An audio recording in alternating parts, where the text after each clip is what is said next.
Ladies and gentlemen, welcome back down under the mat. It is a very festive time here in Madison Square Garage around the festive pool table of relevancy. Yep. We are feeling very festive right now. How many times can you say festive in the one podcast? Oh, I'm going to try cram it in there on this one. All right, good to know.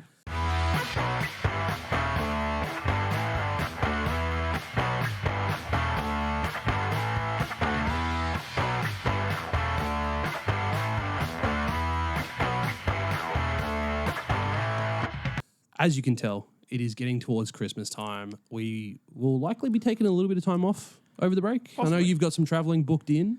I do, actually. Yeah. I'm not going anywhere, so I'll try and be a little more active on social media because that will be our outlet. Yep. Keep an eye out on TikTok. Let's crack into it. We've had a huge week in wrestling this week. We're going to kick it off by reviewing NXT Deadline quickly, and then we'll touch base on the huge stuff that happened on Raw and SmackDown this week. Yeah, because we just watched Deadline then. Yes, we as did. paper in the weekend because we were traveling this weekend. We're at the Good Things Festival. Those that know the music. merch. Loving our merch stuff. My feet still hurt. My calves still hurt. I stood for me too, 8 dude. hours and did 25,000 steps in a day. I am struggling My right now. neck still hurts from the headbanging. Yeah, but it's that's great normal fun. for me. So then today we took an extra day off work, and that meant we could sit on a couch and watch NXT Deadline. Yep. So we started with the men's Iron Survivor. Iron Survivor match. And now I actually really enjoy the layout and the idea behind the Iron Survivor match. I Yeah. like the fact that, you've got, it's kind of like a War Game Survivor Series thing where you've got 5 minutes till each person gets in. The pinfalls count. I like the penalty box idea. Yeah. The one thing I would say from the last couple of years of these matches I've watched is they do time them really well, and they get the stories so that it's always until the last 15 seconds to find out who wins, which is fine. Yeah. I wouldn't mind one year someone just winning and winning real easy. Like Real emphatic. someone getting like 6 or 7 pins and just really just like winning it completely. Because like every other time it's been 1 to 2, maybe 2 to 3. Because I think Trick won it last year with 3. Yeah. Because he got like 3 2 or 4. super late. Yeah. And this year, obviously, they got a double pin right near the end, and the other match finished with one in the last 20 seconds. So like they timed them really well. I'd love to see one with a bit more pinfalls early to see how that changes the dynamic of the rest of the matches. Yeah, absolutely agree on that one. So our competitors for this one were Nathan Fraser and I'm blanking hard, man. It's been a long weekend. Javion Evans. Javon Evans, Wesley and Javon started the match. Yep. We had Nathan Fraser in next. Yep. Ethan Page. Yep. And then there was Eddie Thorpe, but he Eddie was Thorpe. taken out on NXT during the week. And the surprise return, we went everywhere from Joe Hendry to CM Punk to all over the spectrum. And Otis to whoever we thought it was, and it turns out it was Obafemi. Which was like, it dawned on me as we were partway through the match. I was like, wait, we haven't seen Obafemi in a while. And then the everything just clicked, and I was like, okay, so it's probably going to be him. And this is the easy way to book him away from the North American title. You get him away from the family, you get him away from Tony. He's straight into the feud with Trick Williams. If the rumors are true of which we'll talk about a bit later around the transfer window that they're now getting, and Netflix asking for more superstars, and then obviously the USA Network on SmackDown wanting more people as well. There's a strong talk of Trick Williams being drafted up somewhere, and if that's the case, he's going to have to drop the title to someone. And it's going to be Obafemi. Who is more dominant than Obafemi, Yeah. Ever since he lost the North American Championship, like that same day, within 24 hours, I saw people talking about it. Next is Trick for It him. had to be. Yeah, absolutely. There was nowhere else for him to go. I don't think he's quite ready for the main roster. So I think he could be ready for the main roster in kind of like a Braun Strowman type, go in, do big spots, big matches, destroy people spot. But then he wouldn't really get a run that I think he deserves, because I think he's way more talented than that. And he obviously doesn't have a manager or anybody yet to do some of the talking for him and put him over. So I think, give him an NXT title run, let him run that show, let him do some promos and stuff down there to improve it, and then maybe post WrestleMania he goes up. Maybe you hold him down for another year. I mean, still he's real fresh. He's only like a year into his career, year and a half ish. So yeah. But I mean, this match was great. There was some really fun spots in it. Obviously, high flying of Fraser, Wesley, and Evans, the gigantic. Those three being the first to qualify for this match, it set the expectations 100%. pretty high, and we got it. It was a fantastic match. And like we've said with these matches, that they time the spots really well so that, you know, when someone's coming in, there's someone in and out of the penalty box. Like they got all that down pat. It was really well done. But for me, as soon as Obafemi walked out, I was like, nah, Clear winner. There's the winner. Clear winner. Because before I couldn't quite, like when it was Eddie Thorpe, I was like, he's not winning. No way. Ethan Page probably doesn't need to win to go back again, and we've seen that enough with him and Trick. Maybe it's Nathan Fraser, but I'm like, no, they're still doing that him and Axiom tag team thing. It's probably Evans or Wesley. Yeah. But Oba, I think, is a better choice. Yeah, absolutely. And him getting a double pinfall later in the double match, choke like slam. in the last 60 to 30 seconds of the match. Yeah. Pretty emphatic win for him. So very happy about that.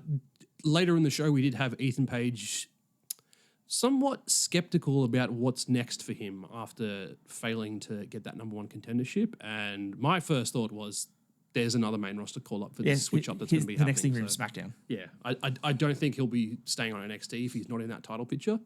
He doesn't need to go down to the North American title picture. So him up, go. Yep, Done. agree. Next on the card, we had Lola Vice coming out on top of Jada Parker in the NXT Underground match. Now, I believe this is Lola's third Underground match, and she remains undefeated. Dan, I'm going to hand over to you because I know you've got some emphatic festive thoughts about this. I hated this match so much. A, I don't care, and B, I don't care. C, I really I've watched these before, and when they're shot backstage or whatever they've done before, it's okay because it's kind of like, oh, here's the underground thing. But when it was in a ring at a pay-per-view, it looked dumb. Having the annoying idiots around the ring. And there's a dude that if you watched it, there's got the big ginger beard and the top knot. He's been a security guard. He's been RKO'd on SmackDown so many times. I just lost count, right? Yeah. But them just standing there and just banging the ring the entire time. Bang, bang, bang. The whole, just go away. It was so annoying. And the point of the match being that, you have to win by knockout or submission. Yeah. If whatever Jada Parker's going to tap out, and you're going to be hearing all these idiots thumping on the thing the whole time, you're not going to hear her tapping out. Yeah. Look, just not a great match. I don't like this premise. I don't mind the idea of the underground MMA rules style match and you take the ropes off, but the people around the ring, it sucked. The booking of this was a bit crappy. Because I think, wasn't there a point where she hit a finisher and then went to pin. Yeah, went to pin her, and you're like, "What are you doing?" And then the commentators try to play it off they're just so in the habit of trying to go for pinfalls when they're not in a match. Yeah, but do that in the first 2 minutes of this, not 15 minutes into that match. Bit poor I just timing. didn't like it at all. But yeah, I understand what you mean. I personally had never really paid much attention to the banging on the ring. I'd kind of just been able to tune out from that and just focus on the wrestling. But yeah, just probably because I'm so tired from the weekend, it just really got on my nerves today. So that and Booker T, come on, man, just every chill. week he gets more and more annoying. And, and as you mentioned, it's meat. It's getting to the point where you're not watching NXT because Booker T is taking away from it, or watching it on mute. Yeah, and then you miss the important little story things that they try and tell you because I don't want to listen to There was a point when. What's his name? Vinny, whatever, that commentary guy the other day. Yeah, continue. I can't remember.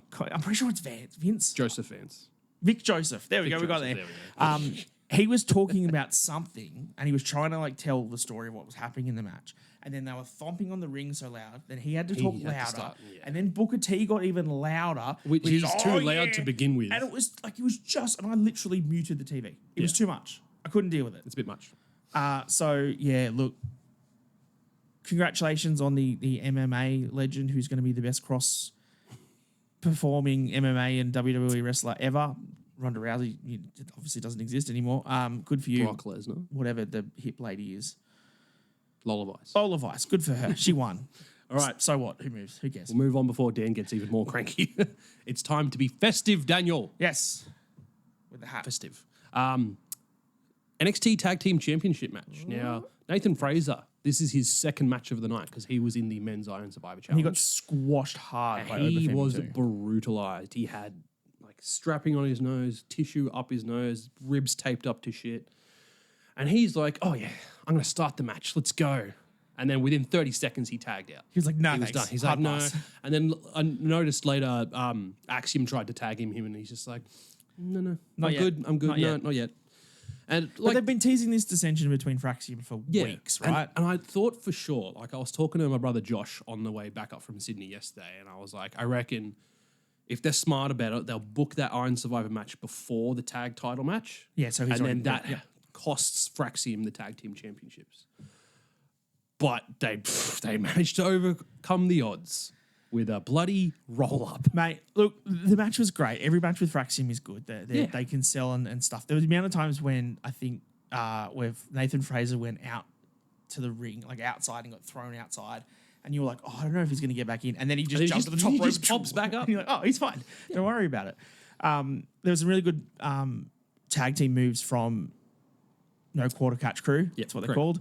Tavion Heights, they kept on talking about how much he went to Japan. They really put that over with his run over in New Japan. He's putting it over himself with the sleeve with the Japanese on it and the leg sleeve with the Japanese look, he's on good. Like, I'll give him credit. He's good. Yeah. They Big get some future. really fun moves, and then Axiom still kicked out. And I was like, oh. And then all of a sudden, roll up. And I was like, well, look, I get the story that they're telling, that they're just sneaking their way through. They probably need to wait to find who's going to take the tag titles off them. Because I thought that was it. I thought that was but I don't think the perfect spot. I don't think the Catch Crew are the guys to take it. But they've been teasing that dissension with Fraxium for so long, and especially like coming into Deadline with both of them trying to qualify for this Iron Survivor Challenge. Yeah. Axiom obviously not qualifying, especially after having his second chance match on NXT this week. And I thought, that's it. Oh well, shit happens. Continue it along. Speaking of continuing along, Trick Williams is still the champion. Oh, let's move on to our main event now. Yeah, I mean, that's all we have to talk about Rich Holland. Like, Yeah. who cares? Trick retained. He got his next. This was another one, like the last match. All right, we're going to go to the point.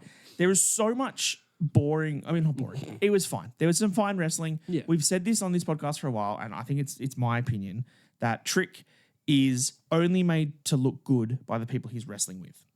And I don't really think Ridge Holland is that good. So I don't think he makes Trick look much better. I think it's fine. It is a complete filler feud. I don't mind the way that they sort of have done the tension between them. Obviously, there was Eric Bischoff on the NXT before to try and do that sort of stuff. They played on the neck injury, all that kind of stuff. There was a point in this match where Trick got on the outside. They rolled him back in. He went into the ropes and he got his neck caught between the ropes and he was like choking himself out. Yeah. He gets out of that. Ridge gets him, picks him up for his finisher. The Redeemer. The Redeemer because From the Redeemer. No, it's the redemption Redeemer's- from the Redeemer. Yeah, Whatever. Sounds dumb. Hits him with his finish on a DDT. After he's had his neck stuck in the ropes, 1-2, Trick kicks out. You're like, oh, what? And then all of a sudden, it's just, here's a trick kick. Trick knee, boom, done. Finished. It was finished. It was over. Fine. Trick, congratulations. You're going to get squashed by Obafemi, we hope. And then you're going to go up to SmackDown and you're going to feud again with Carmelo Hayes. Congratulations. It's fine. It is what it is. Yeah. The talking point of the show and probably the best match on it is obviously this women's Iron Survivor match because Great it had choice for it to main event as well. absolutely it had Stephanie Vicker, it had Julia, it had Zarya, it had the surprising crowd favorite in Ren Sinclair, Yep. and it had that other person, Sol Ruka. in it. She's getting really over lately. Sinclair? Yeah. It's Ren XT. Right. Dan doesn't like that, quite obviously. I don't mind it. I just like when you've got Stephanie and Julia in the match, you're like, no, let's cheer for this chick. All right, fair Underdog, enough. mate. Everyone loves an underdog. Fair enough. Plain and simple. Again, good match. The first, like, if you're going to go back and watch this match, skip the first 12, 13 minutes because it's all submission moves. And I feel like this was booked solely by William Regal because the first 5 to 10 minutes was just moving from a submission to a submission to a submission. And not like the way that you see it sometimes where it's like real fluid flowing between stuff. It's kind of like, I'm going to try and choke you out. Submission, stop, set up the other one, stop, set up the other one sort of thing. And I get it was because they didn't want a pinfall. They didn't want anything to happen before everyone was in the ring. But that also goes back to the point I said at the start of the show is that it takes away some of the story of those Iron Survivor matches is that once they'd started this, I was like, well, nothing's happening until 15 minutes. Yeah. No one's getting any like solid pins or like getting a 2-3 point lead. I would have loved, like we were talking about on the couch when watching, the first person, like Julia gets in because it was Julia and Ren that started. Yep. Julia taps out Ren in a minute and then sits there for an hour, a minute and a half waiting for Chills it. out.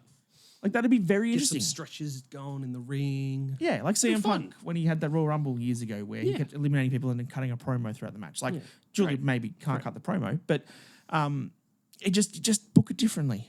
Yeah. But otherwise, once they were all in the ring and once the last 10 minutes went, this is really it was once Zarya came in, she was the second competitor in. So once that 10-minute mark hit, Zarya came in, and from then it was just like we started getting those big spots, those big impactful moves. Zarya got double powerbombed through the goddamn announce table, which for us Australians very disappointing.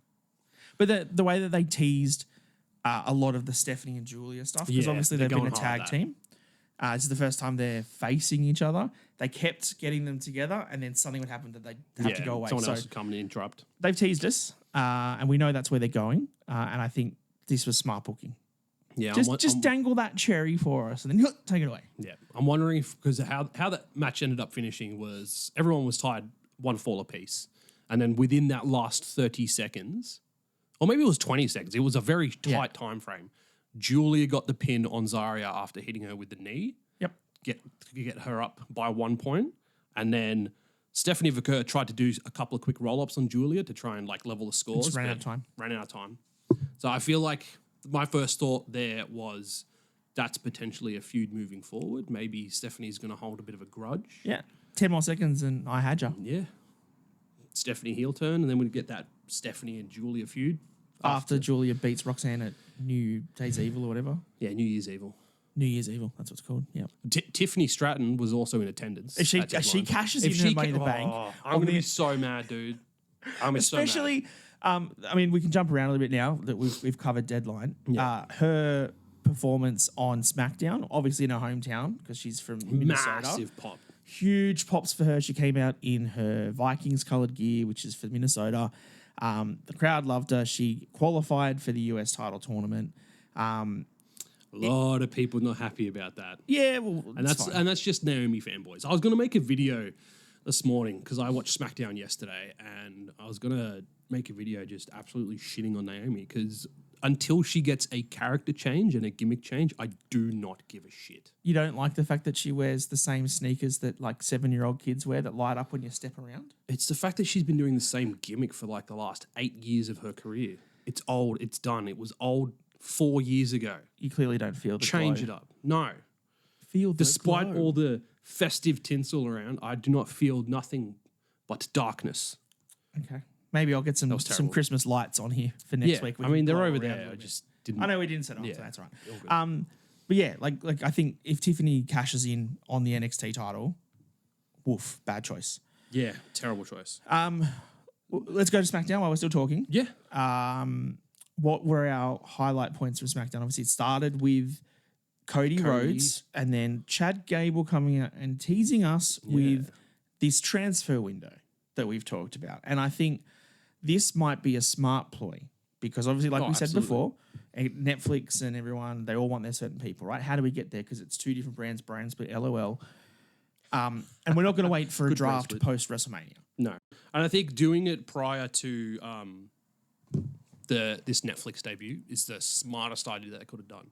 Because there's no way they're going to have the like unofficial rosters that they've been having over the last couple of months or so, all the way up until WrestleMania. I think you do this now before the Netflix debut, and then leading into WrestleMania, if you want to be more flexible to try and set up some like real banger feuds, go for it, but just keep the brand separate. Because the other thing we have to remember too is that right now we've got 2 2-hour shows. Yes, correct. Netflix is 3, and SmackDown will go to 3.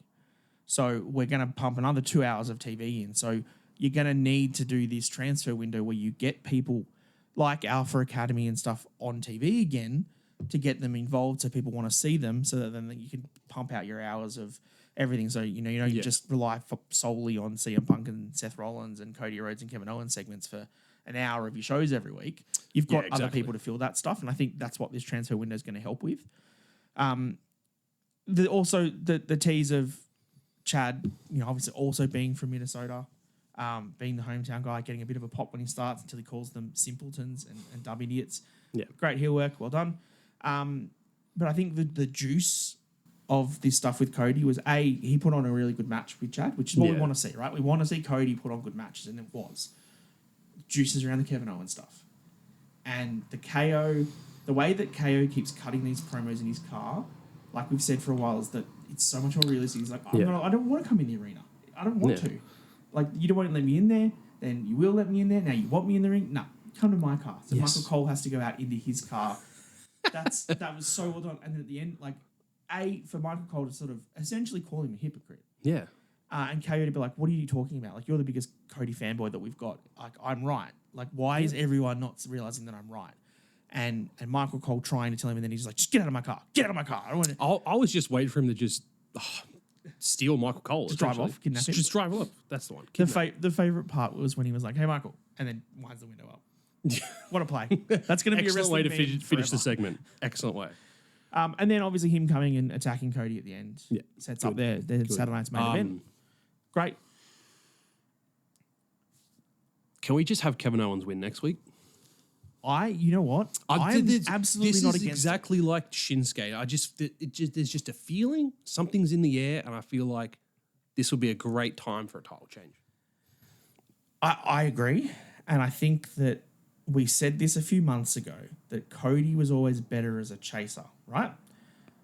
And not saying that this title run has been bad, but it was very paint by numbers until Kevin Owens. Yeah. Until this feud, it was kind of like Cody picks his opponent, has a few conversations with him, has a good 4-star match, moves on. This is the first time I think where there's genuine feud in here. There's genuine storyline to chew into.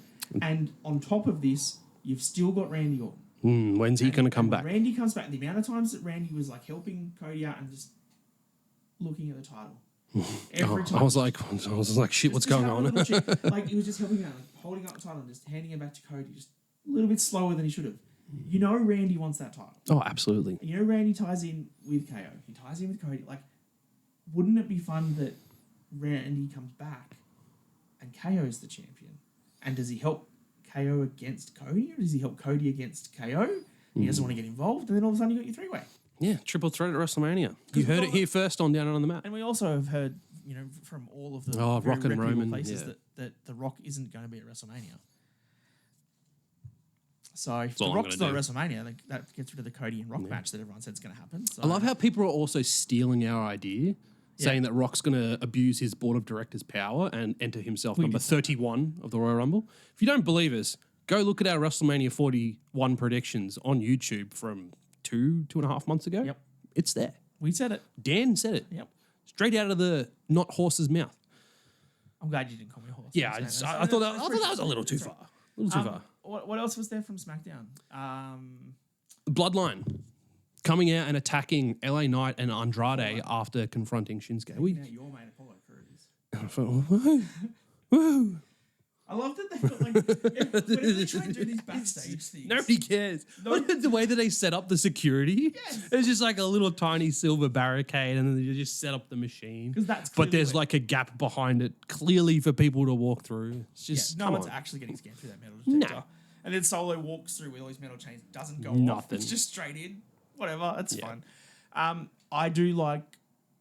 But my question to you was going to be, as much as I love the fact that, like, when they went for Shinsuke and Shinsuke just scared him off, I love that for Shinsuke. Oh, just like the black ooze dripping out of his mouth after he was like, obviously he had a capsule in it, but it was like he was like pressing something to activate his venom gland or something. The theatrics of it was amazing. I absolutely loved it. And him just like slinking out of the ring. And the brother was like, no, we're not going to mess with it. No, we'll just take out these other guys.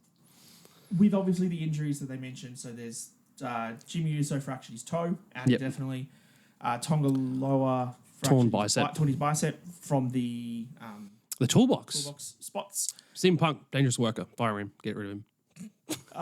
And Bronson Reed from shattering his own ankle from jumping off the top of the cage. The slow-mo that they showed on SmackDown, it just caves.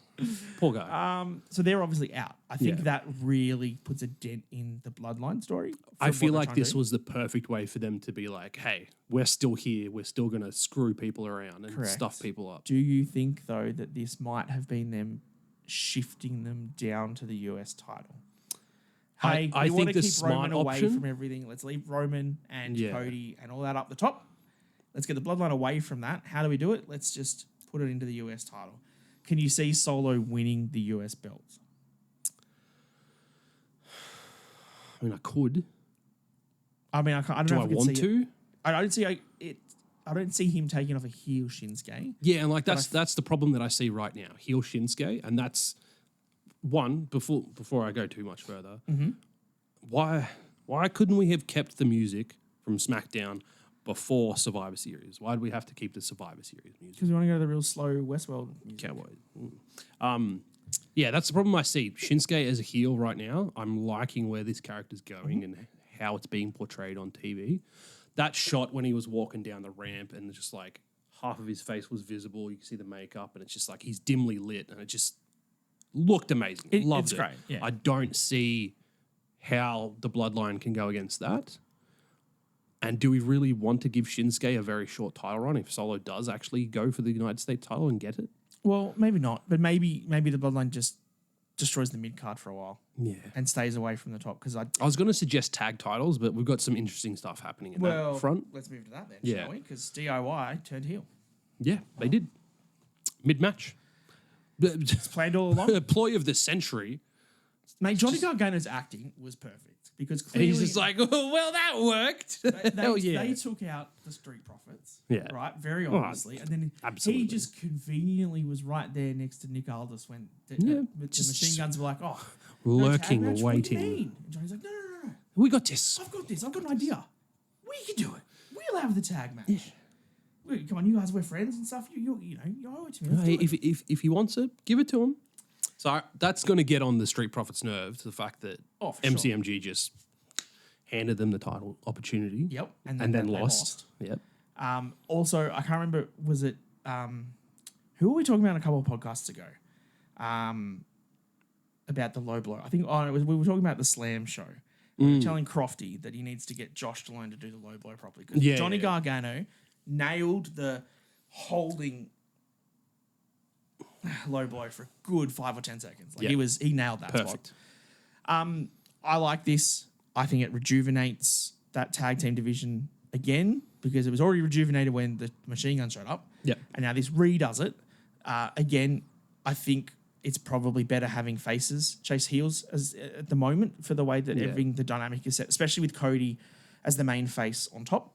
It's good to have heels around underneath doing stuff, and I think this is probably a good shift for that division. I agree. Street Profits are going to be straight in trying to find something out. Mate, just doesn't have to be like really soon. Give him the damn belts. The Street Profits. Yeah, I think they should get them as faces. It's been well overdue for a long time. But the problem is, like, you couldn't have them take it from the Guns. And then all of the other heel tag teams on SmackDown, like Pretty Deadly and A-Town Down Under and stuff. Not quite at that level. They wouldn't hold a heel enough team to do it, whereas DIY, we know how good Ciampa and Gargano are as heels. If you watch NXT Black and Gold, they are superb. So I reckon give them a decent run with it and then maybe give the Profits a WrestleMania moment. Yeah. Finally climbing back up that mountain. I like that idea. Yeah? Good. Yeah, good. Speaking of WrestleMania moments, we did have an interesting theory after something that unfolded on Monday Night Raw. Yeah. The New Day. The New Day rocks. New Day sucks. Whoa. This segment was... This is for our poor boy, Beej. Who are you? You got destroyed, Beej. Yeah. I mean, we called this months ago again. We knew that Big E was going to come back and try and get involved in this New Day stuff. Try and be the olive branch of peace. That backfired on him big And I don't think time. any of us predicted this. No, I did not see this heel turn coming at all. So this, last week on Raw, the tension between Kofi and Woods calling each other out, saying that you never won singles title, that was so good. And then the fact that they started this show on Raw with them walking in separately. Yeah. Instantly teasing that this is not right. Then when they came out to the New Day music, and it was kind of like, it was the New Day Memorial, right? Yeah. They had their old Booty-O's box, and they had Everything was there. It the was great. trombone and all that sort of stuff. Like The it was, hot dog cart or pancake cart. and the way that the two of them sold it, when Kofi and Woods were walking out, they weren't angry at each other, they weren't hate each other. They were just like, oh, They were just reminiscing. Remember They're this like, moment? Yeah, this is it. Let's just remember the good times. and you know? that's the point, right? It was it. Yeah. I think they were walking out to that ring to tell everybody, we're done. Yeah. New Day is over. We are leaving. It's been 10 great years. We love the fans, but we can't do this anymore. Yeah. And then Big E comes out. And he's like, This was like you so said, good. I'm just going to stay around now and I'll be your manager, right? Yeah. I'm going to get the band back together and I'll be your manager. And the whole crowd's happy. Like, this is what we wanted. We wanted New Day to come back. Why now? Oh, as soon as Xavier said those words, I was like, oh no, But you know what? no. That's okay because Woods has been the heel. He's been the one that's been grumpy. Yeah. I get that from him. But then, But then when Kofi goes, you broke your neck? So what? Holy! I was not picking Kofi to do that. those shots, oh my god. Stone Stone Cold came back. Stone Cold broke his neck. Edge broke his neck. Edge broke his neck. Ciampa also broke his neck. And he tweeted Kurt about Angle it broke too. his neck. Yeah. You know what? And we have said this for many a time on this podcast, that the way that Triple H is booking his heels or letting the wrestlers book their heels is that they are so much more logical. We agree with Kevin Owens. We agree with Seth Rollins. We agree with Drew McIntyre. I kind of agree with Woods and to the Dude point. broke his neck. It's Yeah, only been 4 years. Edge was out for what? It was 2.5. It was 2022 when he did it. Oh, It's 2.5 years ago. But he came back and he's been on all the pre-shows. He's been on all the pay-per-views. He's been around the entire time. Not once has he helped the New Day. yeah. Not once has he come back. He's been in the building when they have been there. And not once has he come out to be like, boys, stop fighting and said, we'll get this back together. No, because that wasn't what he wanted to do. Sitting behind the desk. He had his other priorities. He had his girlfriend. He had his desk job. Yep. Wasn't going to help the New Day. So again, although you might not like what the New Day have said, they're justified. Yep. And I love that in this heel turn. I love that this was, everyone will say it's cinema, and I think we overuse cinema in wrestling at the moment. This was really good But television. this was very, very good television. And like television, not just wrestling television, television. These characters, The drama. and the way that Big E was like, no, I'm not letting this happen. I'm not letting this happen. Come on, boys, we're going to get this in. We're going to do And this. Kofi just putting the hand up. But there was nothing to it. It was just, nah, man, we're done. No, thank you. And the fact that that's now brought him and Woods back together. Yeah. That it's just us and it's only them. And they're the only ones that have always had each other's backs. And you know what? It's got to be them. Yeah. And I said this on our TikTok theory, which if you haven't seen it, go watch it. I'll also probably let Dan have his spiel about it if he wants to. From here, we need a new new day theme. Yes. They need to can the theme that they got. We need something new. We need new We need to Shinsuke them. characters. Yeah, absolutely. They need a full makeover. Now, you mentioned they brought Big E's girlfriend into the conversation. very, very, very This is a fantasy huge booking. stretch, but No, well, they called her out on TV, right? So they said that you've got your new girlfriend, whatever. And then on Twitter, so if those of you that don't know, the Big E's girlfriend, Kristen, is Michin's sister. yes, And so on Twitter, they started tweeting, and like, you're not coming to our their house for Christmas and stuff. And Woods was like, well, I'm glad then I don't have to eat your stale turkey. And she goes, probably as stale as your singles career is. Like they were really having barbs with each other on Twitter. Michin even chimed in. Michin chimed in. So like, I know that the way that WWE have done feuds recently, take Drew McIntyre as the clear example, what you're putting on Twitter is not always kayfabe. It is sometimes story. Yeah, And if you want to delve into the story a little bit and you want them to start picking on Big E's missus, being Michin's sister, Michin's husband, for those that don't know, is Keith Lee. Wouldn't it be a lovely thing that maybe the New Day just go a little bit too far, keep picking on Big E, and they're like, you know what? You're not even medically cleared. You can't come back and wrestle. How about you just have a match with us? Come on, get yourself medically cleared. It's just 2-on-1. You can't do anything, Big E. Whatever. It's just the New Day. And he's like, fine, I'll find someone. he gets Keith Lee back in WWE. Could you imagine the meat? The pop. Could you imagine the meat in that match? Like Booker T would have an aneurysm if he was trying to book a match with Big E and Keith Lee in it. Huge fantasy booking. I can't see it happening. I'm pretty sure he's still under contract with AEW. But if you really want to go into the storyline of this, you really want to delve deep, and you drag it out long enough. Too. That's the problem. It makes sense. Oh, how good would it be? How good would that be? But I think, like we just mentioned with DIY turning heel, New Day turning heel on Raw also is needed. Because those tag titles, they're on the Judgment Day. Get them off the Judgment Day, dude. 100%. They should have lost them to the War Raiders the other week. But I think that maybe they didn't want to give them to the War Raiders because they want to give them to New Day. But they couldn't do that until they were a heel team. And because now maybe you just have them, Woods and that just go into Pierce and be like, just give us a match because of what we did. Look what we drew. Look at the YouTube numbers and stuff. People want to see us. Fine, I'll give you a match against the Judgment Day, and then they win it. I like that. Good, give it to them. We'll touch on the Women's Intercontinental Championship tournament that just started this week as well. Yes. Our first competitor has qualified for the semifinals, being probably the absolute crowd favorite for this tournament. How did she do a thing? It's like. Don't know. Dakota Kai has advanced in the tournament. Just stop trying. Throwing up gang signs, real sorry. I'm sure it's like a K or something. We'll find it. Look, like a DK. Dakota Kai. I think that's what Donkey it is. Kong. Yeah. Drift King, mate. Have you not seen Tokyo Drift? Just hear me Tokyo. Anyway, we won't go down. I've got the bracket here if we want to go over it, but yes, please, because I don't remember everyone who's in it because it's not as good a bracket tournament as the US title is because the US title one had like Bianca and Jade and all that sort of stuff. This is much more mid card. Yeah, so Dakota Kai defeated Shayna Baszler and Katana Chance to qualify, and she will face the winner of Zoe Stark, Raquel Rodriguez, and Kaden Carter. On the other side of the bracket, Zoe Stark is my pick there. Yeah, probably because Raquel has a match with Rhea. I don't see her going through. Yeah, but she has a match with Rhea at some point, so either that ends dodgily or Rhea costs her whatever that match is. Yeah. Yep. On the other side of the bracket, we have Lyra Valkyria facing Zelina Vega and Ivy Nile, and then they will face the winner of Alba Fire, Kairi Sane, and Natalia, who we've not seen Natalia on TV in a while, so just yeeting her in this match. I saw her on the bracket and I was just like, it's another Guinness World Record for Natalia.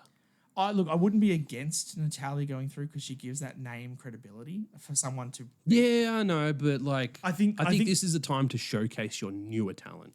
I'd love it to be Dakota Kai. I'm a big Dakota Kai fan. Yeah. But I think this whole tournament screams Lyra Valkyria. This screams her winning a title on the main roster. She's not prepared to take on Liv and Rhea. I would not be mad about either of those options. I think this screams her winning this tournament. Yeah. I'd love Zelina Vega to do it as well, but I don't think she needs it. She's another favorite that I'm seeing all over social media. Yeah. Like a lot of people are saying Zelina, Lyra, or Dakota. Like those are everyone's top three picks. Yep. I think Dakota should win her side, and I think Lyra wins her side, and then you have a good match between the two. Whenever they're giving the title away. Yep. Giving the title away. Well, someone's got to take it. It's not Triple H at the 2000s, man. Come on. Jesus. Don't give titles away these days. Close enough. Adam Pearce said it himself, and so did Nick Aldis. You have to earn this shit. Yeah, well, they are earning it. Yep. Speaking of earning, let's talk about earning our eyeballs at the start of Raw. Oh. How good the first 35 minutes of this show was. I think before we really dive into it, because we were going to the good things this weekend and we're going to be tired for the next couple of days, which we still are tired, but this Raw was enough for us to go, I'm pretty sure we need to have a podcast and talk about how good this Raw was, especially with the way that this started. Mm-hmm. CM Punk kicking off the show. Which was announced beforehand and good. And him coming out essentially saying, pointing to the WrestleMania sign that wasn't there. Pointing to the sign. But you can see the future. But you know what he wants. And it's been what he's said since he came back. I'm not here. What was his first promo line was, I'm not here to make friends, I'm here to make money. Yep. Mania is where you make the most money. And he's always said he wants to main event WrestleMania. Yep. I think next year is the year that he gets that. I think he does. He finally gets that accolade. Whether it's a title match or whatever. If it's a title match, maybe he doesn't win or maybe he loses the title in that match, but he's getting his WrestleMania main event. I sure. think that I agree with what we've booked previously, that he walks into WrestleMania as the World Heavyweight Champion and he faces Seth Rollins. And I think this was the start of that journey. Yeah. Seeding that in, but also giving us enough other pieces around it that you don't have to go straight to Punk and Seth and you get bored of it after 5 months. There's enough moving pieces in all of the people that were in this story. All of them justified. This to was be in this so story. well. Everything was just so well sewn together in this segment. The fact that Seth comes out and does his little dance a little bit, but then is more serious. And I love this with Seth the last few weeks is that he's still in his fancy, silly suits and different colors and stuff, but he's got rid of the stupid big shoulder pads and different like flared legs and stuff. Like, he's a bit more. He's still Seth Rollins, but he's serious Seth Rollins. Yeah. And the way that he's just like, I should have knocked you out the second you came back. I shouldn't have waited. Let's go, Punk. And then Punk's just like, nah, man. No. You don't have what I want anymore. Like, I only cared about you when you had a title. It's really cute that you think about me, but I don't even think about you at all.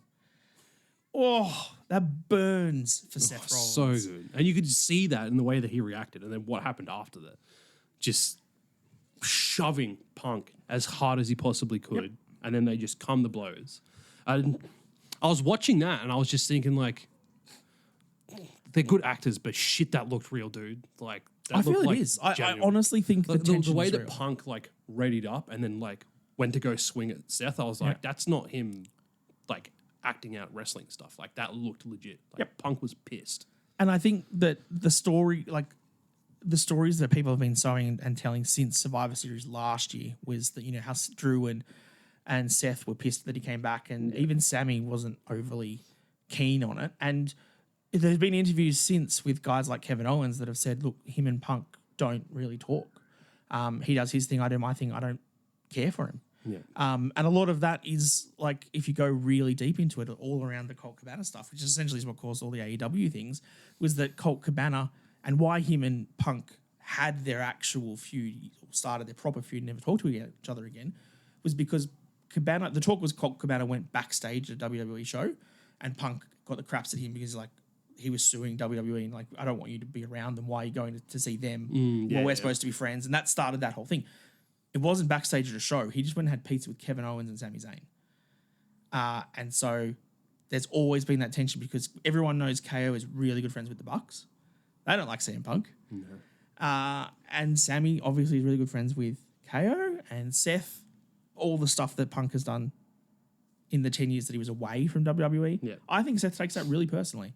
So I think that the tension between them is real. I think it is obviously a manipulated storyline and it is heightened, but I think Seth really doesn't like CM Punk and CM Punk doesn't like Seth Rollins. And like you said, because a lot of, like, in that 10 years that Punk was away from WWE, a lot of jabs got thrown. Yep. Like, Seth Rollins on several occasions called CM Punk a cancer. Yep.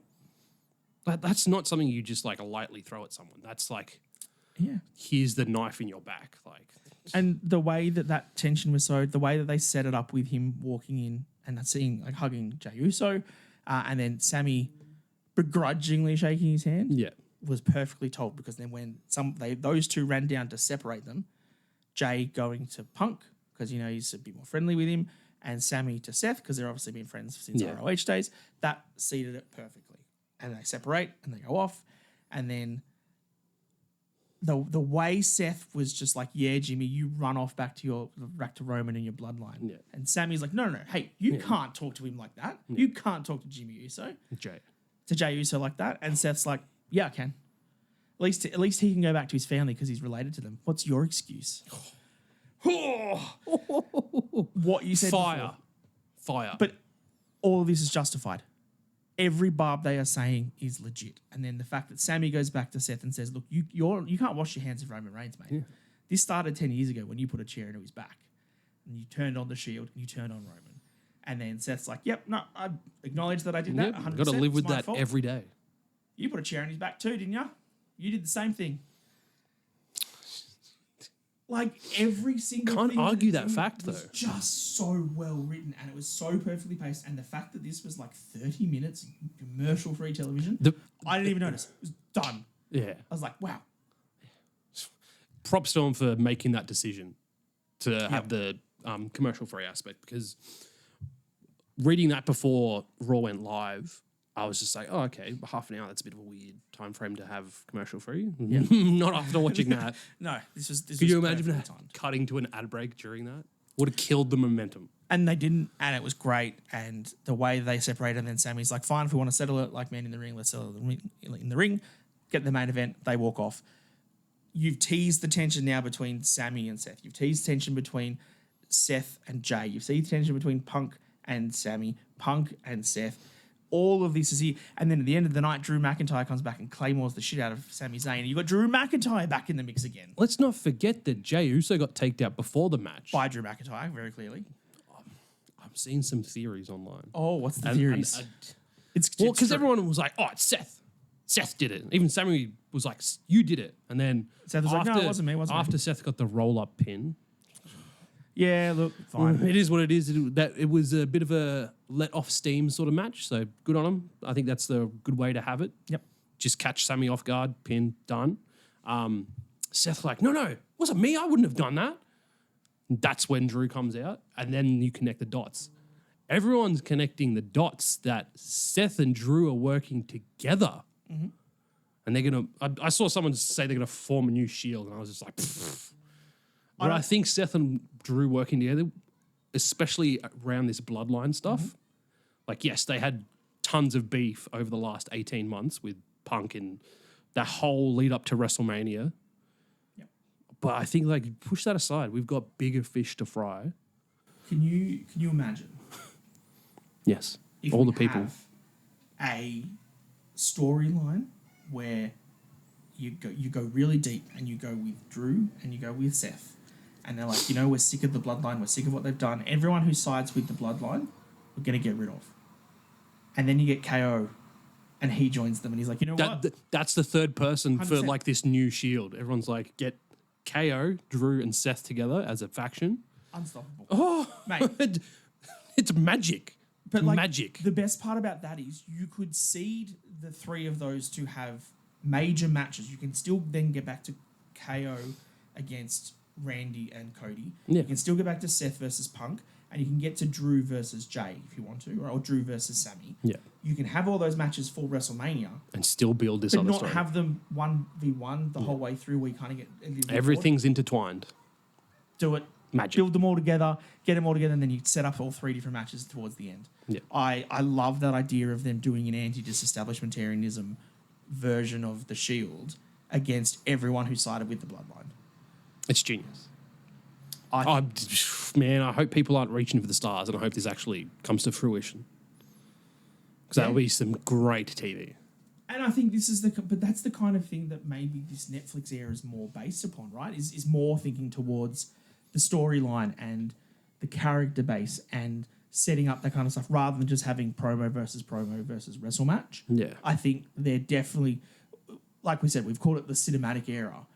It's much more based upon story than it is in-ring caliber stuff. And I think that is leading us towards these bigger, broader feuds and hopefully some class stuff at WrestleMania. Yeah, absolutely.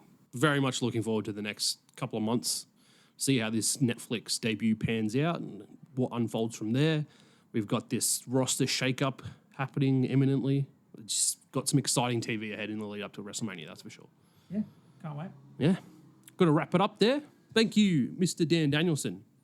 Always a pleasure. Thank you, Rowdy Rory Reece. I've spent all weekend with you and I'm still not sick of you. Oh, I'm flattered. You should be. Thank you for tuning in. Let us know all your thoughts and opinions. Comment down below. Go follow us on all our social media platforms. Like and subscribe. We will see you next time down under the mat. Thank you.